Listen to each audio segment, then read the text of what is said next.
예, 대구 수성 구립법무도서관 이용자 여러분 안녕하십니까. 오늘 또 비대면으로 만나서 우리 책 우리 문학 이라는 주제를 가지고 청구영언에 실려 있는 팔자 고칠 시조 팔수 이런 부제를 가지고 말씀드리고자 합니다. 먼저 우리 책 우리 문학에 관해서 말씀을 드리면, 여기서 우리라고 하는 우리는 한민족, 그러니까 한반도와 만주 일대에 거주하는 민족을 말하며 대한민국 국민을 말하는 것입니다. 자, 금년은 2020년, 단기로는 4253년입니다. 한국사를 그 국가의 흥망성쇠에 따라 시대를 구분하면은 당군의 고조선으로부터 시작해서 부여, 고구려, 옥조, 동해, 진한, 진국, 삼한이라고 하는 그 원삼국 시대, 그리고 흔히 이제 우리가 삼국시대라고 부르는 부여, 고구려, 옥조, 동해, 백제, 가야, 신라의 삼국 시대. 그 다음에 이제 지금은 남북국 시대 또는 후삼국 시대라고 하지만은 신라의 삼국 통일과 발해 건국 등을 포함한 이 남북국 시대 또는 후삼국 시대, 그리고 고려,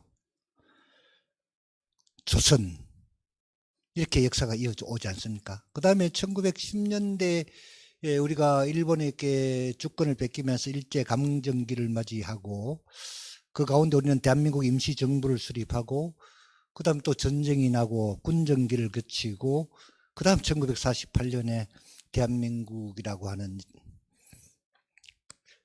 역사를 이어오고 있죠. 이렇게 반만 년에 가까운 역사에서 우리 민족이 이룬 가장 위대한 일은 무엇일까?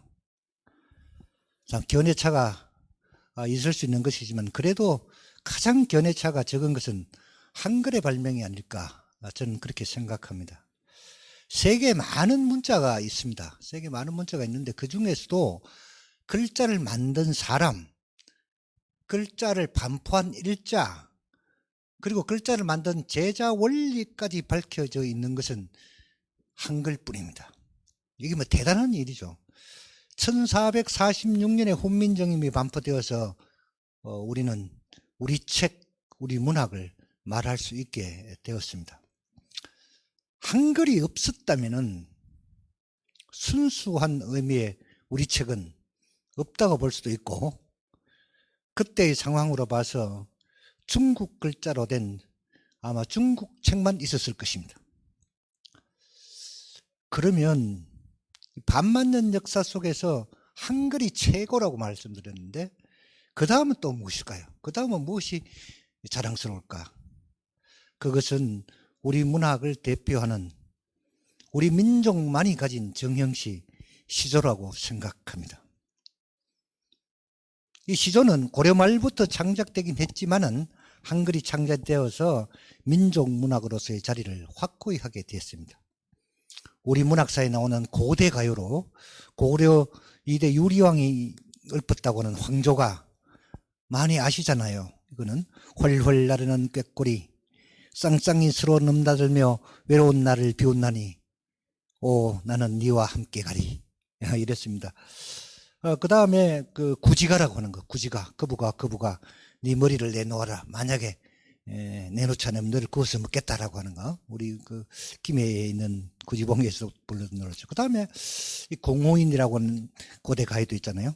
님이여 그 물을 건너지 마오, 님은 기어이 물속으로 들어가셨군요, 오 님은 이미 물속에 빠져 죽으셨네, 님이여 의한단 말고, 이렇게 이어진 고대 가요가 있습니다. 그 다음 문학 장르로서 우리가 여러분들이 학교에서 많이 배웠을 신라의 향가라고 하는 것이지, 향가. 이 향가는 삼국시대 말엽에 발생해서 통일신라 때 성행하다가 또 말기부터 쇠퇴하기 시작해서 고려 초까지 존재했던 우리 고유의 정형시가입니다. 삼국유사의 14수, 균여전의 11수, 이렇게 모두 25수가 전합니다. 그 중에 월명사가 죽은 누이를 위해서 제를 올릴 때 부르는 노래 19제 향가 제망매가를 한번 볼까요? 생사길은 여기저기 생사길은 여기서 멈칫거리고 나는 가나이다 말도 못다 이러고 가나있고 어느 가을 이른 바람에 여기저기 떨어질 잎이야 한 가지에 나고 가는 곳 모르나니 아 미타절에 만났나 길 닦도록 기다리려무나 이런 작품입니다. 이 작품은 작자의 고륙에 대한 그 절실한 사랑을 느낄 수 있으면서도 숭고한 종교의식에 덮인 순탄한 표현 기교 때문에 그야말로 눈물은 찾아볼 수가 없습니다. 그러나 가을바람에 나부끼는 낙엽처럼 무상한 인생과 형제간의 애정은 충분히 표현되어 있습니다. 그 다음에 이제 이런 향가를 거쳐서 그 다음 이어져 오는 것이 고려의 수교라고 하는 것이죠.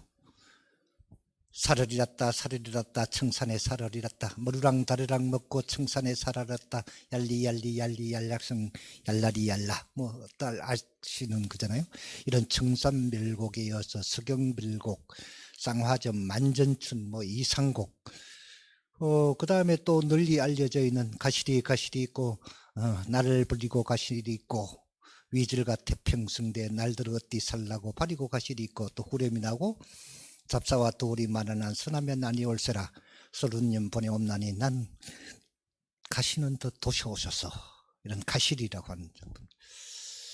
이런 이제 가시리 같은 이런 노래들을 거치면서 운문의 형식을 갖춘 그리고 운문 형식의 틀을 갖춘 시조가 탄생하게 됩니다. 그러니까 시조는 시조 이전의 우리 문학 형식이 시조 이전에 있었던 우리 문학 형식이 통합되고 정제된 형식이다. 그렇게 보아도 좋습니다. 그래서 시조는 민족의 호흡으로 현대까지 이르고 있습니다.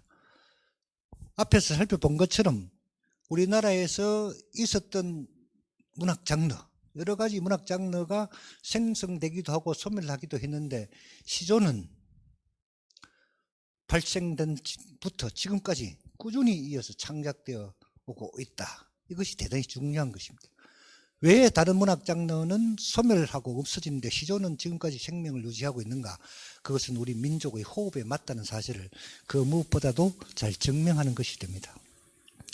그렇게 돼서 우리나라는 우리 글자를 가지고 우리의 고유문학 형식을 가진 아주 굉장한 문화민족이다.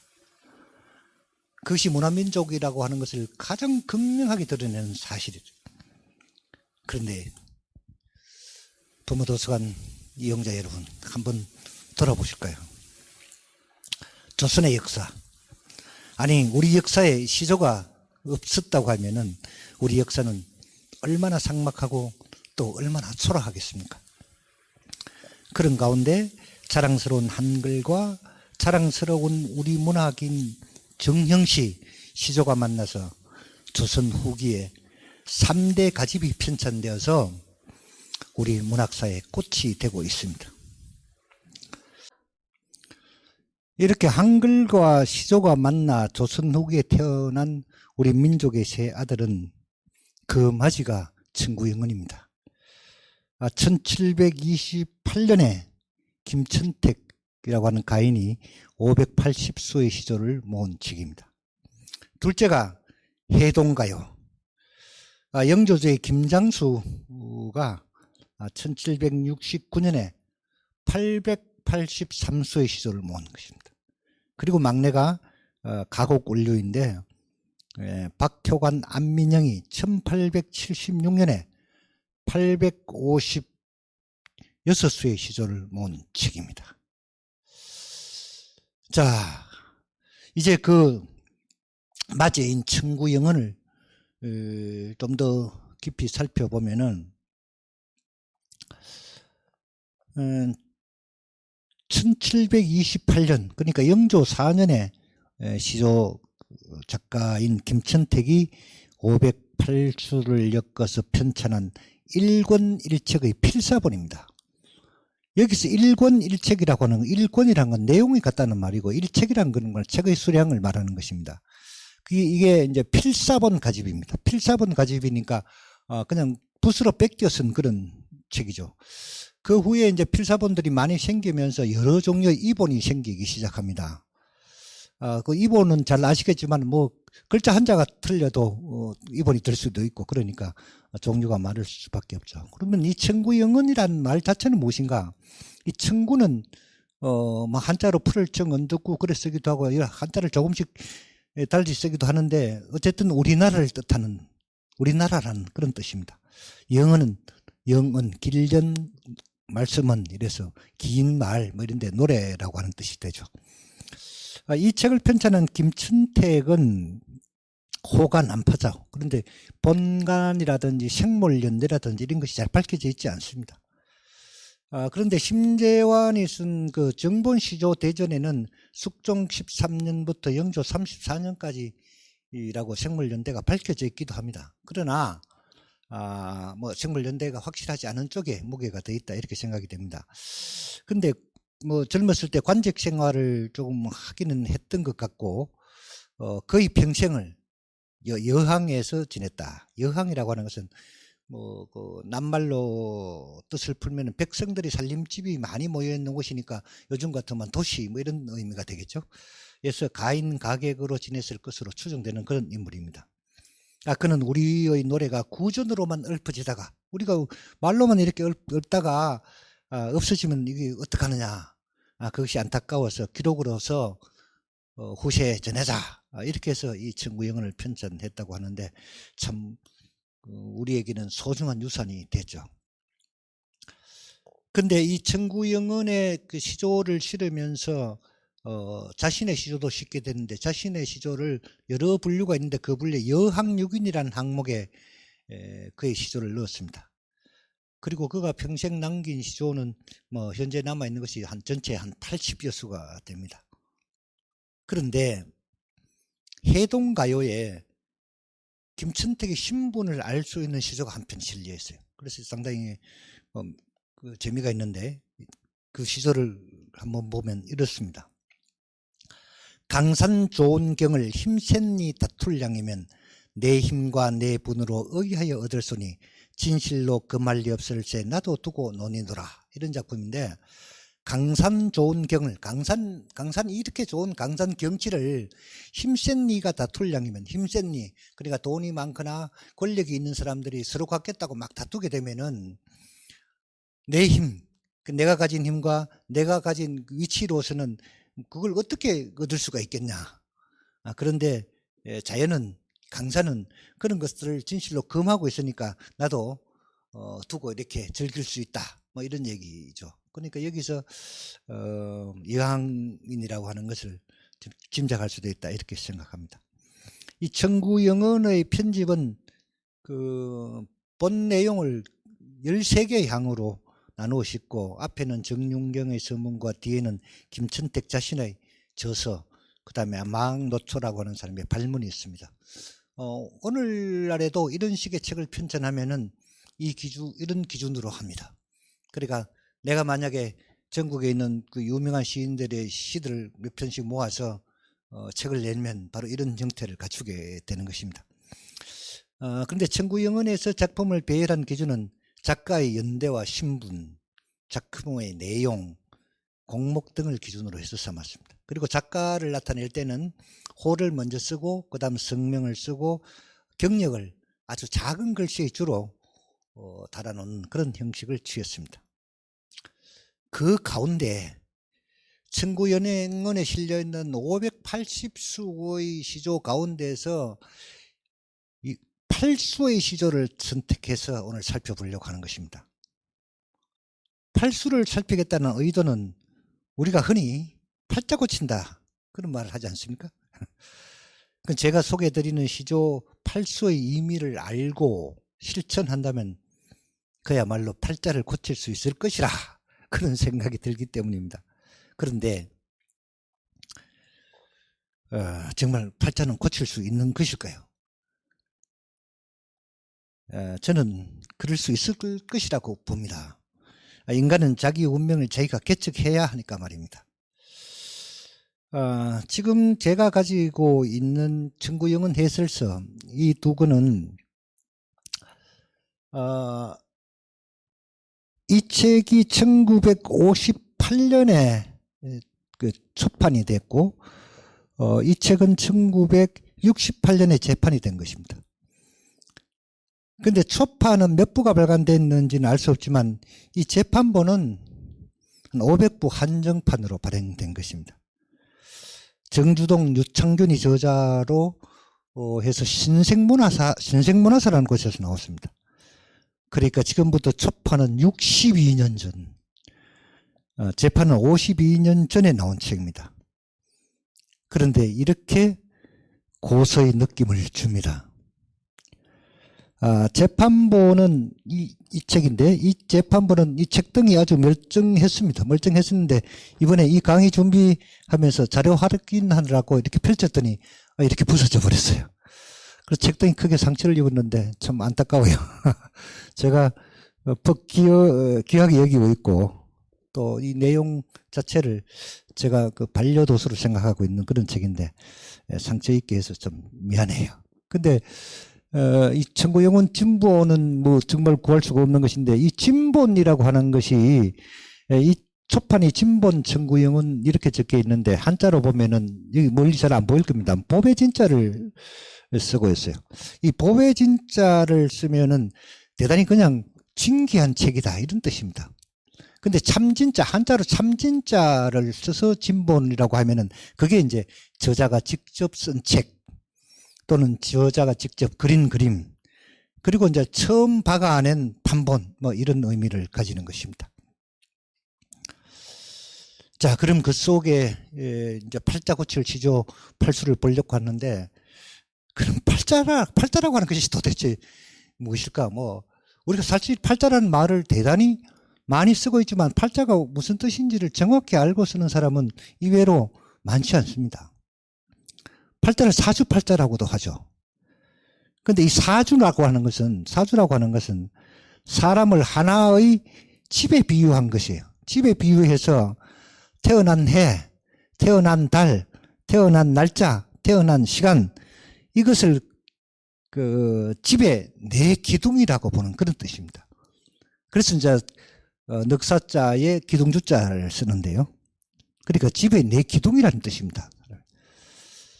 그래서 팔자는 사람이 출생한 년, 월, 일, 시에 해당하는 간지 8글자를 가리키는 말인데, 거기에서 간지마다 두 자식이 나타나서 8자가 된단 말이에요. 그래서 사주팔자라고 하는 겁니다. 그래서 사주팔자가 좋으면은 성공하고 나쁘면은 힘들게 살고 그 화가 있고 복이 있고 죽고 사는 것이 이게 달려있다, 이런 의미가 되는 거죠. 그래서 이 간지라고 하는 거, 십간이라고 하죠. 뭐 갑을병정무, 기경신임계라고 하는 거. 그 다음에 12지. 12를 지지라고 하고 10간을 천간이라고 하는데, 자축, 인묘, 진사, 오미, 신유, 술회 이런 의미죠. 그래서 이 10간과 12지가 한 번씩 만나서 한 바퀴 쭉 돌면은 60년이 걸리는 것입니다. 그래서 우리는 60갑자가 되면은 환갑이다, 회갑이다, 그렇게 말하잖아요. 그래서 이제 갑자, 을축, 병인, 양묘, 모진 이렇게 묶여지는 겁니다. 그러니까 이제 오늘이 12월 29일, 내일 모레 글피 지나면은 양력세가 되고, 2021년의 음력해는 천간의 그 신과 지간의 축이 만나서 신축년이 됩니다.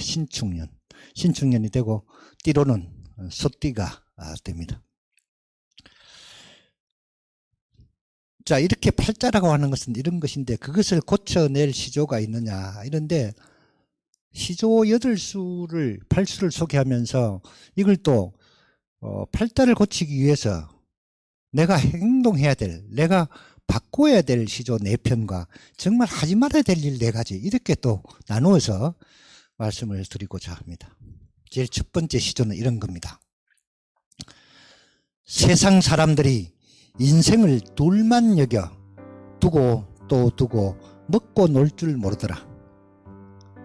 죽은 후 만당거목이 네 것이라 하리고. 그러니까 청구영언의 580수 중에서 406번째에 실려 있는 작품입니다. 이 작가를 몰라요. 그런데 이것은 삶이 어떤 것인가를 바로 알아라. 그러니까 우리가 잘 살려고 하면은, 팔자를 고치려고 하면은 삶이 무엇인지 그것을 바로 알아야 된다. 이런 의미가 있는 것입니다. 자, 삶은 무엇일까요? 노는 것입니까? 일하는 것입니까? 아니면 일하기 위해서 놉니까? 놀기 위해서 일합니까? 이 몰입에 대한 답을 내게 선택하라고 하면은 저는요, 놀기 위해서 일한다. 그 대답에 끌려가고 싶습니다. 놀기 위해서 일해야 되지 일하기 위해서 노는 게 아닌 것 같아요. 우리가 이 세상에 일하려고 온 것이 아니고 이 세상에 놀려고 왔다. 잘 놀려고 하니까 일이 필요하다. 이렇게 생각할 수도 있을 거예요. 그런데 우리는 아직도 그렇지만은 그 노는 것을 거의 죄악시하고 있습니다. 굉장한 죄악으로 씁니다. 놀면 뭐 정말 죽는 줄 알죠. 그에 반해서 부지런히 일하는 것에는 무지한 산사를 보내고 있습니다. 일하지 않으면 죽는다는 그런 시대적 유산을 안고 사는데 이 시조는 매우 따끔한 침을 하나 줍니다. 아, 그 옛날에 이런 시조를 썼어? 이렇게 생각할 수 있어요. 생각해 보십시오. 세상 사람들이 인생이 한 번뿐인데 말이야. 둘인 것 같이 생각해가지고 두고 또 두고 자꾸 뭐 모으기만 하고 먹고 놀 줄 총 모른다. 그러지 마라. 이런 거예요. 죽은 후에서 집안의 금과 옥을 꽉 채우면 그게 누구 것이냐 이런 의미가 되죠. 그래서 인생이 한 번뿐이란 것 이거 많이 아는 사실이잖아요. 우리가 처음 아는 사실도 아니지만 그런데 천구영원이 편찬되기 전에 이른바 16세기에 이렇게 노래할 수 있다는 것은 정말 놀라운 일이다. 그렇게 보는 것입니다. 놀면 죽는 줄 아는 시대에 어떻게 마음 편히 놀 수가 있겠습니까? 놀지도 않고 죽도록 일만 하다가 금과 옥을 집안에 가득 채워두면 뭐하느냐 이런 뜻이죠. 시쳇말로 그것은 재산이 아니고 유산일 뿐입니다. 그죠? 살아있으면서 쓸 수 있는 것이 재산이고 살아서 쓰지 않는 것은 재산 아닌 유산이 될 뿐입니다. 저는 말이죠. 1997년에 정말 그 놀라운 책 한 권을 만났어요. 그 미국에서 일하는 사람인데 그 사람은 일하는 사람이라고 소개하지 않고 자기를 이렇게 소개합니다. 여가를 음미하는 사람. 여가를 음미하는 사람이기 때문에 그 사람은 일주일에 나흘만 일하고 하루에 4시간만 일한다. 그런 어니 젤린스키라고 하는 사람이 있는데 그 사람이 쓴 책 일하지 않는 즐거움이라고 하는 것이 있습니다. 그 책을 보고 제가 참 놀랐습니다. 아, 여유라고 하는 것이 이런 것이구나. 그래서 진정한 여가의 의미를 되새기도 했는데 이 책은 이렇게만 말하니까 무조건 놀자 이런 의미가 아니라 쉽고 편안하게 살자는 것은 아니고 우리의 의식을 전환시켜서 새로운 방식으로 사는 즐거움에 관한 이야기입니다. 지금 우리가 새 세기 21세기 들어서면서 이러한 사상들이 널리 퍼져가고 있지 않는가. 특히 우리나라에서 그렇습니다. 그런 식으로 따져보면은 이 시조가 정말 굉장히 시대를 앞서간 이식을 하나 보여준다 이렇게 생각하는 거예요. 그렇게 절대 놀기만 하라는 것은 아니죠. 쉬지도 않고 일하면서 재산 모으는 데만 몰두하지 말라고 경고하는 것입니다. 그리고 삶의 여유를 가져라. 그런 권유로 해석하기도 합니다. 자, 인생은 한 번뿐이라고 합니다. 여러분, 이 한 번뿐인 인생을 어떻게 허투루 보내서 되겠습니까? 잠시라도 그런 경각심을 줍니다. 자, 이런 인식을 하고 있으면 우리 삶에 대한 태도가 달라지지 않을까? 삶에 대한 태도가 달라지면 팔자가 고쳐진다. 그건 분명한 사실일 것 같아요. 그 다음에는 이런 시조가 있습니다. 오늘도 좋은 날이요. 이것도 좋은 곳이. 좋은 날 좋은 곳에 좋은 사람 만나 있어. 좋은 술 좋을 안주에 조이 놀미 좋아라. 이 작품은 천구영은 580시 중에서 460번째에 실려있는 실명시, 그러니까 이름 작자가 밝혀져 있는 사람의 작품입니다. 자, 멋있잖아요. 입에 착착 감긴다. 그런 말을 쓰는데 아마 이런 시조를 읊을 때 쓰라고 만든 말이 입에 착착 감긴다. 그런 말 아닐까 싶습니다.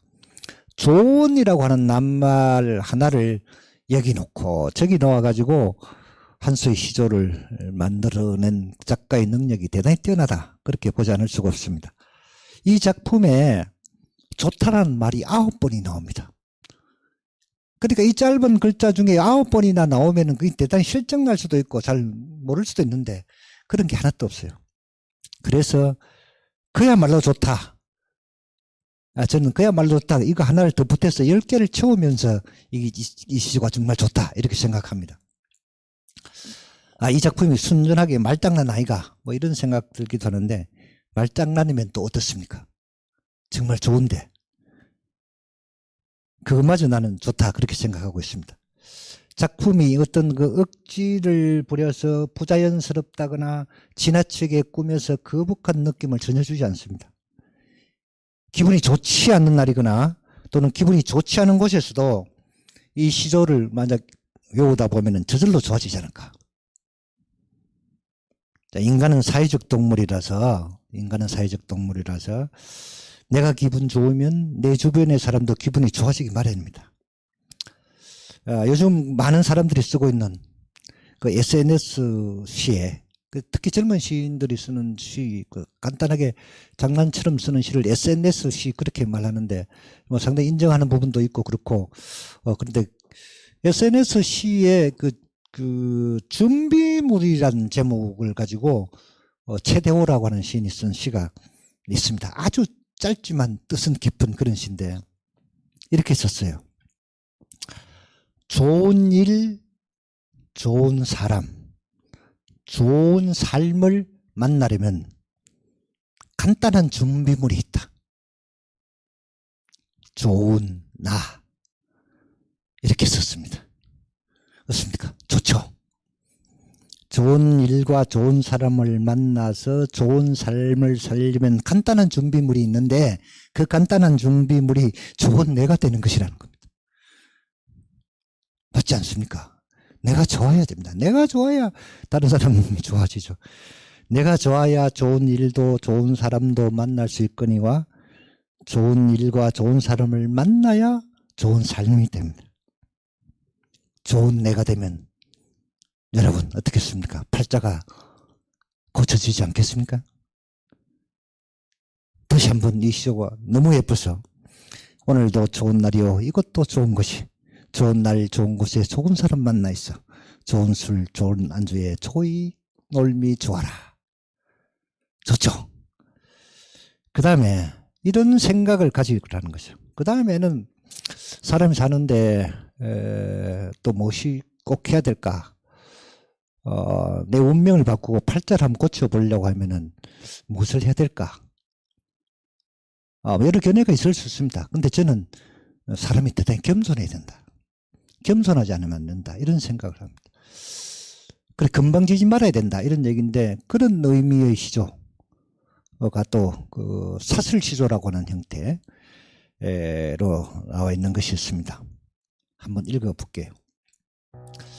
두텁이 파리를 물고 두음 우이 치달아 앉아 건너산 바라보니 백송골이 떠 있거늘 가슴이 끔쩍하여 풀쭉 뛰어 내닫다가 두 말에 자빠지시고 모처라 날랜 멸시망정 애흘질 뻔하게라. 이런 작품인데 이 작품도 작자를 알 수가 없는데 현대어로 좀 풀어서 말씀을 드리면 이렇습니다. 뚜꺼비 한 마리가 파리 한 마리를 잡아서 이제 먹으려고 도매에 가서 앉아 있으니까 앉아서 건너산을 바라보니까 백송골이라고 하는 건데 아주 그 날랜 매라고 매 이런 그 매가 있는데 그 날랜 매가 하늘에 빙빙 돌고 있단 말이죠. 그러니까 막 그게 겁이 나서 두 마리로 펄쩍 뛰어내리다가 자빠져서 하는 말이 아차 날랜 내일기 망정이지 날려지 못한 이성한 사람 다른 사람들이었다면은 날려지 못한 사람이었다면 이 크게 다쳐가지고 피멍이 들었겠구나 어혈질 뻔했구나 피멍이 들 뻔했구나 이렇게 말렸습니다. 좀 금방지죠. 재밌긴 하지만 그렇죠. 백송골이 떠 있으니까 겁먹고 도망치다가 자빠졌는데, 지가 날려서, 지가 행동이 아주 민첩해서 그만하기 다행이다. 이렇게 쓴 것입니다. 뭐 겸손하지 못한 예죠. 그러나 재미는 예습니다.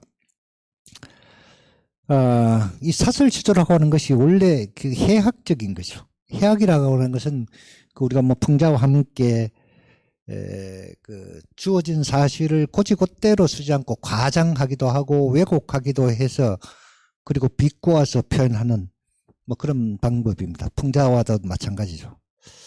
근데 어쨌든 이 해학을 통해서 주고자 하는 의미는 겸손해라. 그런 뜻이다. 그렇게 볼 수 있습니다. 겸손은 사람 살이의 기본이죠. 그리고 어쩌면 가장 중요한 것입니다.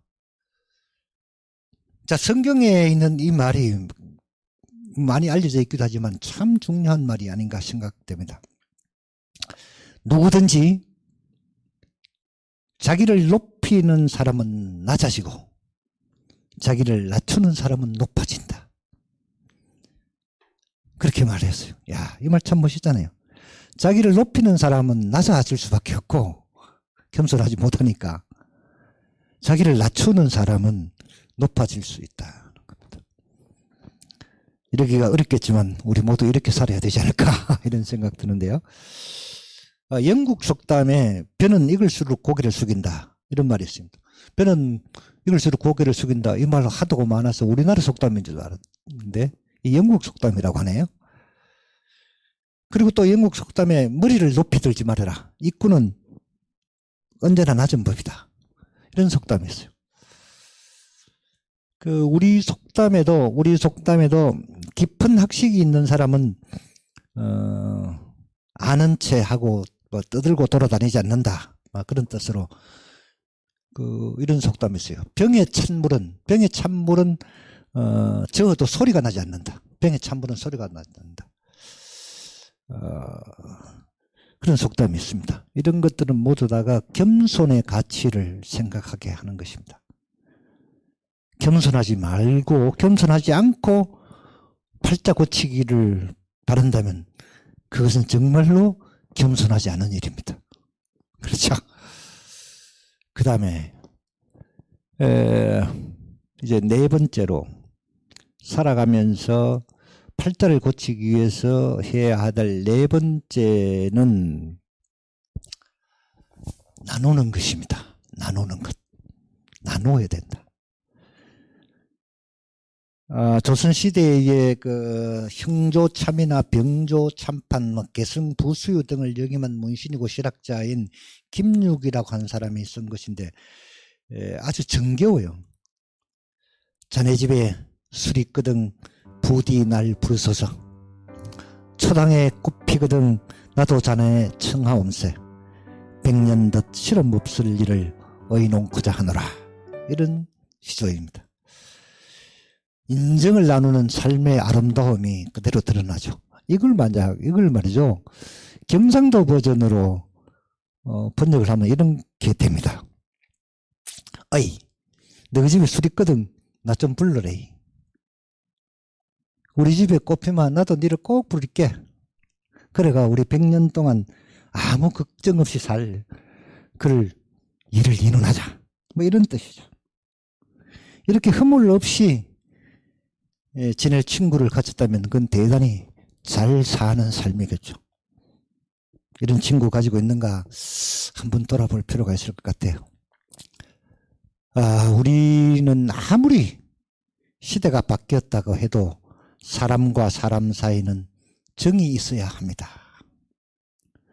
정의 흐름이 가슴에서 가슴으로 이어져야 사는 맛이 나는 것입니다. 이 시조를 읽는 우리는 기계 문명이 싸늘하게 식혀버린 우리의 가슴을 덮이기 위해서라도 좋은 친구를 만들어야 합니다. 좋은 친구를 만드는 방법은 가장 좋은 방법은 앞에서 말씀드렸죠. 그렇죠.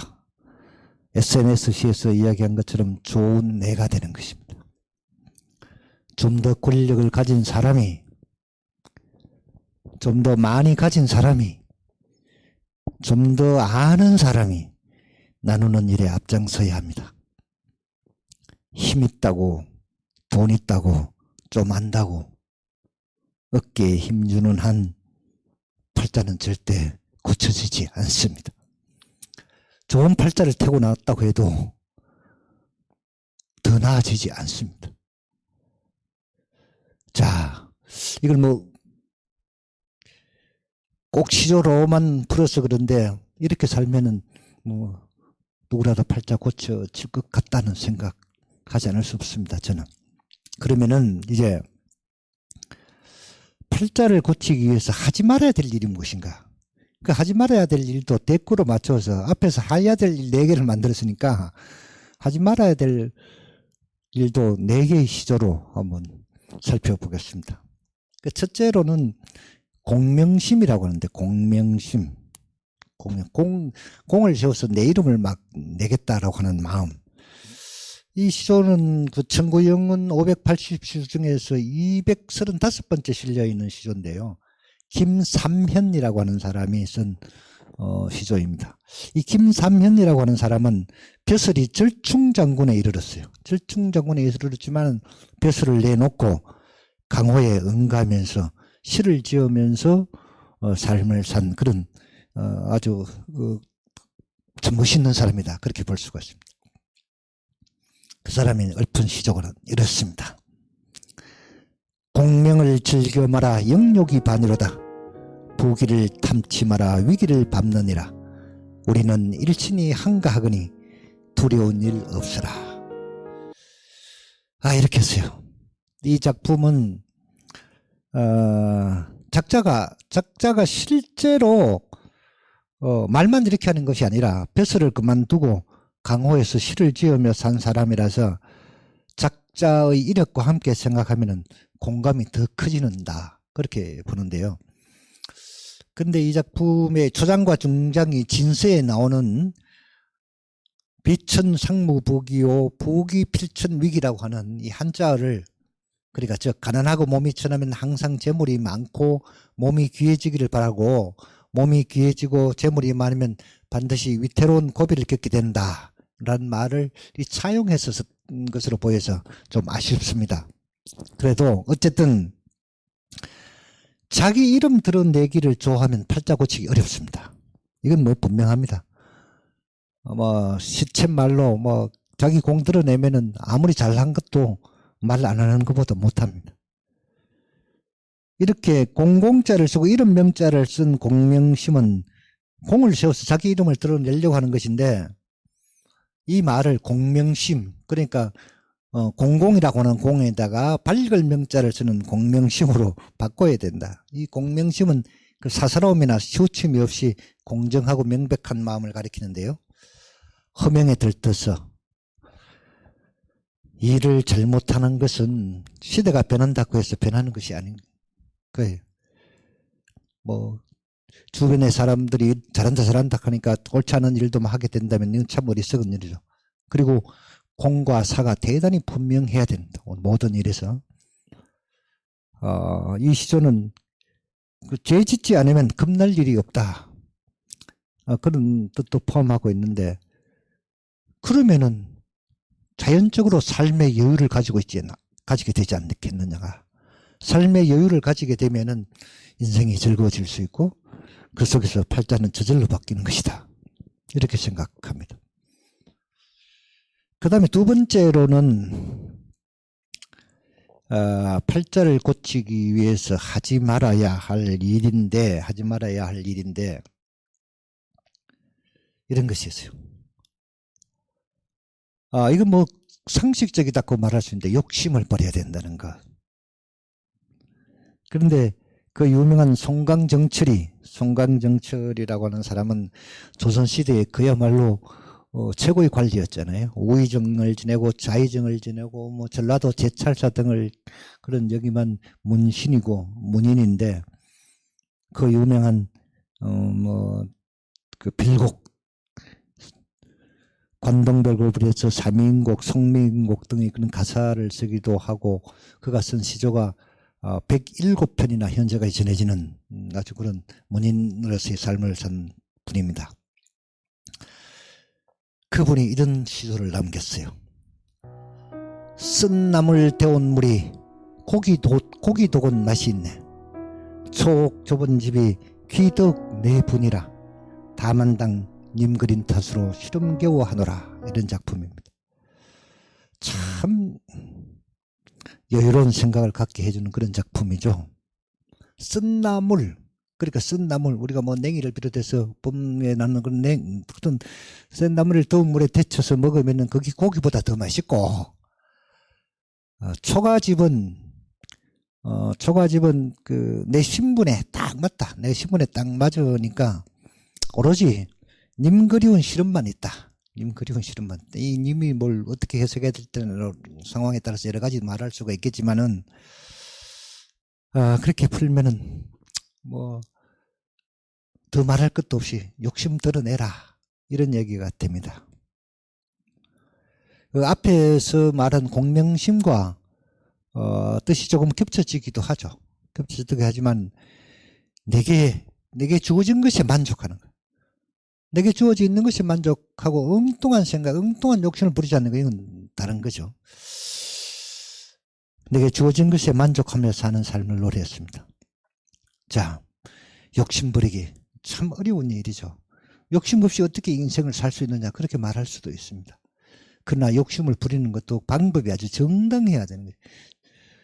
방법이 정당하고 자기의 피와 땀으로 이루어지는 욕심은 욕심이 아니라 그런 뭐 도전의식, 성취욕을 일구는 것이지만은, 무조건 남이 잘 사는 것, 남이 가진 권력, 남이 아는 것에 대한 것을 시샘해서 노력도 않고 가지려고 하는 그런 욕심을 가져서는 절대로 팔자를 고칠 수가 없겠죠. 뭐 우리 사회에서는 이런 식의 의미로 비운다, 마음 비웠다, 뭐 이런 말을 많이 하죠. 그럼 마음 비웠다는 것은 그 욕심을 버린다는 그런 뜻인데, 참 욕심 버리기 쉽지 않지만 해야 될 일이다, 그렇게 봅니다. 이 청구영언에는 실리지 않았지만 그 선원 김상용이라고 하는 사람이 쓴 그 욕심에 관한 시조가 한 편인데 그것도 아주 재미가 있어요.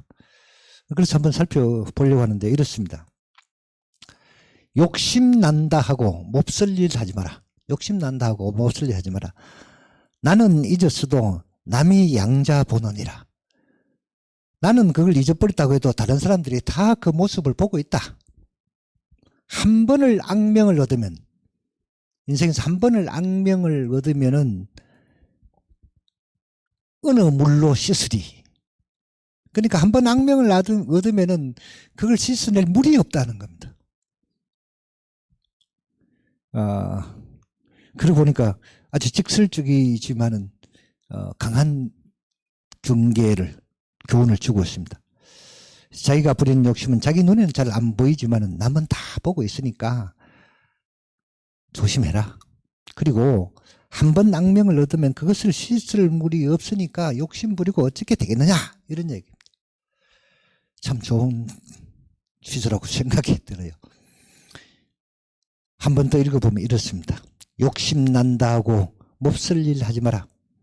나는 잊었어도 남이 양자 보느니라. 한 번을 악명을 얻으면 어느 물로 씻으리. 좋습니다.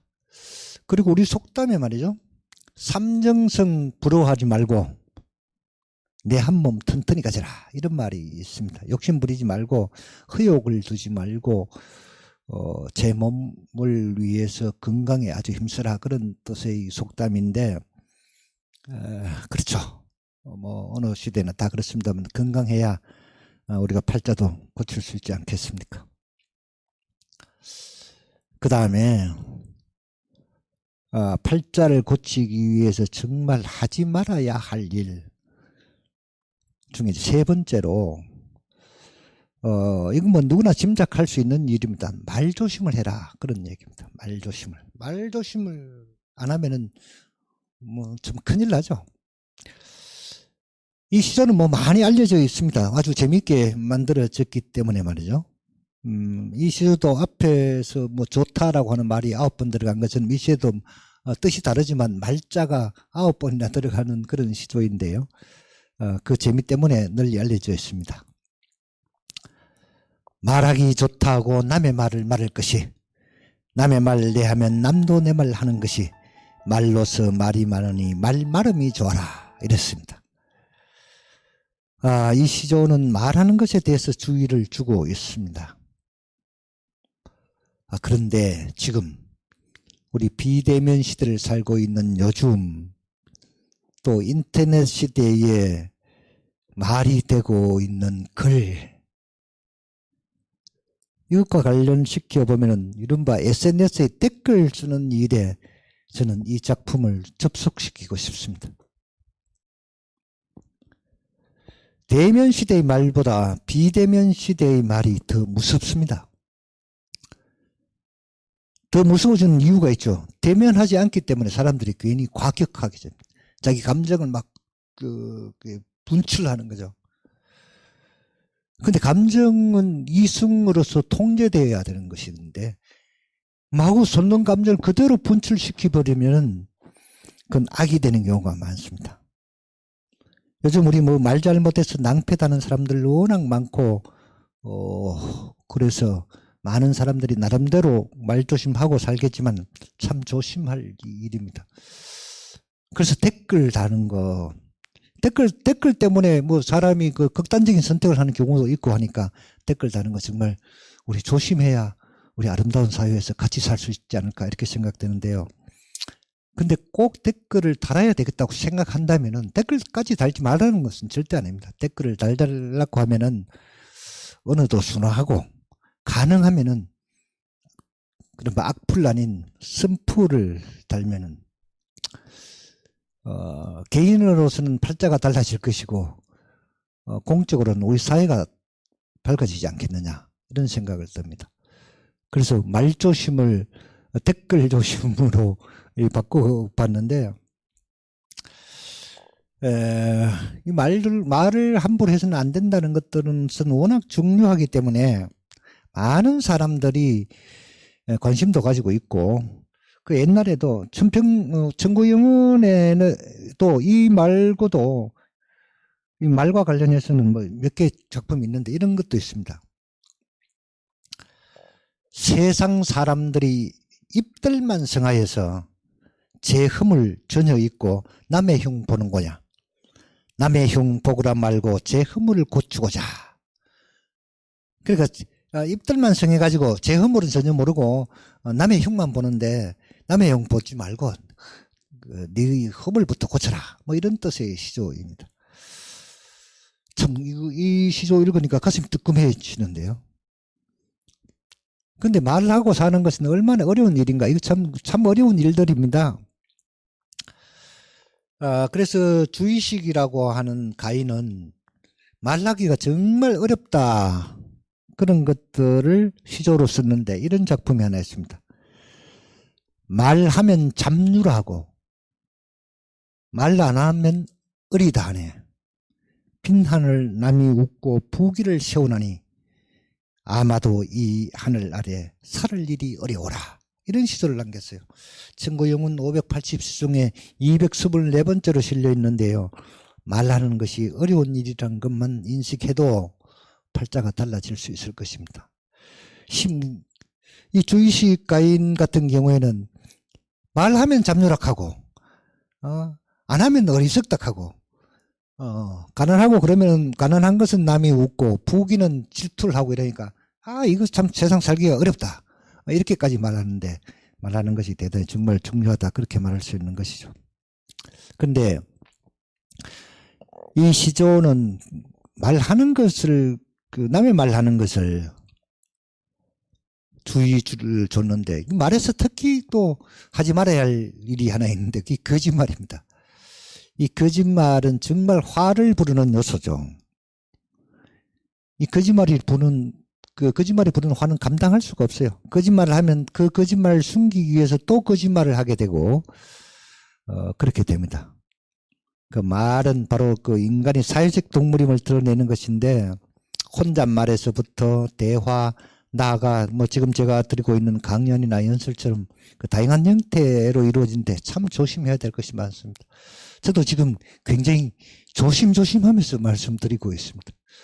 이 비대면 강의 같은 경우에는 특히 부담스러운 것이 이 한 번에 끝나는 것이 아니고 오랫동안 인터넷상에 남으니까 정말 조심스러워요. 그 말이 중요하다는 사실은 정말 여러 사람들이 알고 있습니다. 그래서 그 말하는 것에 관한 그 책들이 나오면은 지금도 책이 안 팔리는 시대라 그렇게 말하고 있긴 하지만 책이 드러들어 팔리기도 합니다. 말하는 것을 비유하면은 그 말그릇이라고 하는 그런 뭐 책을 쓴 분도 있고, 그 말그릇이 우리가 그 장독대에 있는 다른 독에서부터 간장을 담는 간장 종지에까지 이르게 그 말그릇의 크기가 다른데 우리는 그 말그릇의 크기를 좀 넓혀야 된다, 뭐 그런 주장을 하는 사람이 있어요. 말그릇은 그 말그릇에는 무엇이 담기느냐, 마음이 담겨네. 마음이 담겨야 좋은 말을 할 수가 있어요. 마음의 넓이, 가슴의 깊이, 이것이 있어야 좋은 말을 할 수 있다고 그래요. 좋은 말은 그냥 아름다운 말로 막 꾸미는 것이 아니라 진심이 담긴 말, 내 진심이 담긴 말이 좋은 말이기 때문이다. 혼잣말이야 혼자 하는 것이지만은 그 혼잣말도 어떤 혼잣말을 하느냐에 따라서 삶이 달라진다고 말합니다. 앞에서 여러 번 말씀드린 것처럼 긍정적인 말들을 많이 하면 좋아요. 혼잣말이라도. 그리고 대화를 할 때는 대화의 3원칙이라고 하는 것이 있죠. 그 첫째는 그 개심의 원리라고 하는데, 개심 10개자 마음시자, 마음을 열고 얘기해라, 이런 뜻이에요. 그래서 숨길 것 숨기고 자기가 하고 싶은 말만 하면은 진정한 대화가 이루어질 수가 없죠. 그 다음 두 번째로는 대화의 원리가 역지사지의 원리라고 하는 것이 있습니다. 역지사지의 원리. 역지사지는 말하는 사람, 말 듣는 사람, 대화를 하는 사람들의 그 사람의 입장에 들어가서 입장에 서서 생각해 보라, 그런 의죠. 역지사지의 논리가 반드시 있어야 되고, 그 다음에 마지막으로 말하는 것이 중요한 것이 아니라 경청의 원리. 자, 귀 기울여서 들어줘야 된다. 귀 기울여서 들어주지 않는데 누가 진심을 아주 열심히 말할 사람, 그런 사람이 잘 있겠습니까? 없지 않겠습니까? 그런 것들을 생각해 볼 필요가 있습니다. 그 다음에 자, 팔자를 고치기 위해서 정말로 하지 말아야 할 일 중에 4가지 중에서 이제 마지막으로 한 가지 남은 것입니다. 이 작품도 그 청구영은 580술 중에서 341번째 실려 있는 작품인데, 이 작품 참 내가 생각해도 참 좋더라고요. 내해 좋다 하고 남 싫은 일 하지 말며 남이 한다 하고 이 아니면 쫓지 말라. 우리는 천성을 지켜 상긴 대로 하리라. 이런 작품입니다. 주의식 가인의 노래인데 정말 큰 교훈을 주는 작품입니다. 우리는 대부분 자기가 좋아하는 것은 모두 다 좋아하는 줄로 착각하는 경우가 많습니다. 사람은 모두 다릅니다. 사람마다 다른 것을 우리는 개성이라고 하죠. 모두 개성을 가지고 있습니다. 그래서 좋아하는 것도 다르기 마련입니다. 그래서 내 좋다고 남이 싫은 일 하면 팔자 못 바꿉니다. 또 자기가 별로 좋아하지 않아도 남이 하니까 따라하는 일, 그것도 옳지 않으면 따르지 말라고 하십니다. 옳지 않은 일을 따라가면 안 되죠. 절대로 안 되죠. 천성이라고 하는 것은 사람이 이제 본래 타고난 성품이나 성격을 말하는 것이죠. 그래서 우리는 천성을 지키며, 사람이 착하게 살라고 태어났으니까 착하게 살면서 사람의 도리를 다 하면서 살겠다, 천성을 지키면서 살겠다, 그런 것이에요. 그런데 저도 그럴지 모르겠습니다만 우리 주변에는 남이 어떻게 생각하든 내 좋은 대로 하는 사람이 적지 않아 눈살을 찌푸리게 하는 일이 적지 않습니다. 우리가 일상생활에서도 살펴보면 그렇습니다. 산책길에 나서면은 그 스마트폰에 노래를 크게 틀어서 아주 시끄럽게 해서 내가 걷는 일에 상당히 성가시게 하는 일이라든지, 또 대화를 하는 중에서도 지나치게 자기 자랑을 많이 한다든지, 나 때는 말이야 이래가지고 요즘 라떼 이즈 호스라고 해서 젊은 사람들이 자기 자랑 많이 하는 어른들을 비아냥거리고 있지 않습니까? 이런 것들 참 우리 비아냥받는 어른들이 깊이 생각해야 될 일 아닌가 생각합니다. 이런 것들을 우리가 의식주를 중심으로 해서 생각하면 먹는 것은 자기를 위하는 것이기 때문에 누가 이걸 먹어라 저걸 먹어라 그렇게 말하기는 대단히 어렵지만은, 옷 같은 경우에는 내가 입는 옷이지만은 그는 사회적인 관계를 맺는 거예요. 그러니까 남에게 보이기 위한 것이니까, 남이 보는 것이니까 내가 최소한의 예의를 갖춰야 하는 것. 너무나 뻔한 얘기지만 좋은 옷 입으라는 얘기는 절대 아니죠. 비싼 옷 입으라는 절대 아니고 예의를 갖추는 것은 대단히 중요하고, 집의 경우에도 요즘 주택의 문제가 참 심각한데, 집은 자기 분수에 맞는 집, 자기 분수에 맞는 집, 그러니까 요즘 참 걱정되는 일이 많아요. 영끌이다 이런 식으로 해서 젊은 친구들이 집 산다고 해서 영혼까지 끌어다 팔아서 집을 사놓고 빚 갚는 데 일생을 보내야 될 그런 비참한 일들도 생기고 있는데, 이런 것들이 참 안타까운 일이 아닐 수가 없습니다. 자, 이렇게 남 싫은 일을 내가 하면 안 된다는 거죠. 이 시조를 다시 한 번 더 정리하는 책을 다시 한번 보면 이렇습니다. 내해 좋다 하고, 내가 좋다 하고 남 싫은 일 하지 말며, 남이 한다 하고 의 아니면 쫓지 말리. 우리는 천성을 지어 지키어 섬긴 대로 하리라. 자, 이렇게 시조 8수를 살펴보았습니다. 이제 이걸 정리를 한번 해보면, 오늘 말씀드린 걸 정리를 하면 이렇습니다. 우리 책 우리 문학이라고 하는 제목에 청구영언이라고 하는 가집 속에 팔자 고치는 시조 8수라는 부제를 달아서 지금까지 말씀을 드렸습니다. 조선시대 3대 가집의 하나인 청구영은 580수의 시조를 담고 있는 가집입니다. 우리말이 창제된 이후에 나와서 진정한 우리 책이 되는 것입니다. 그리고 진정한 우리 문학은 우리만의 고유한 형식인 시조가 있어서 그렇게 말할 수 있는데, 이것은 우리가 문화민족이라고 하는 사실을 확실하게 증명하는 일입니다. 자, 그래서 세계가 주목하는 한글, 세계가 주목하는 문학 형식, 한글과 시조가 있어서 대한민국은 정말 자랑스러운 일입니다. 그 속에 우리가 인생을 바르게 살아갈, 우리가 운명적으로 주어졌다고 하는 그 팔자, 생년월일에 따른 간지로 만든 8글자, 그 팔자를 고칠 수 있는 일이 있을 것이다. 그런 생각으로 이 시조 속에서 팔자를 고칠 만한 시조 8편을 뽑아서 지금까지 말씀을 드린 겁니다. 그 8수 중에서도 4가지는 꼭 해야 할 일, 또 4가지는 하지 말아야 할 일, 그렇게 해서 골라낸 것입니다. 청구영언에는 청구영언이 이른바 유교적 이념의 시대에 나온 것이기 때문에 유교 이념의 그 바탕이 되었습니다. 그래서 또 다른 여러 가지 그 내용들이 많이 있습니다. 이를테면 이런 교훈적인 내용뿐만 아니라 자연을 즐기는 일이나 웃음을 주는 시나 자신을 돌아보고 깨닫게 하는 것이나 또는 함께 사는 지혜를 주는 이런 작품들이 많이 있습니다. 그런 가운데서 이렇게 8편을 뽑은 것은 순전히 제 주관적인 선택입니다.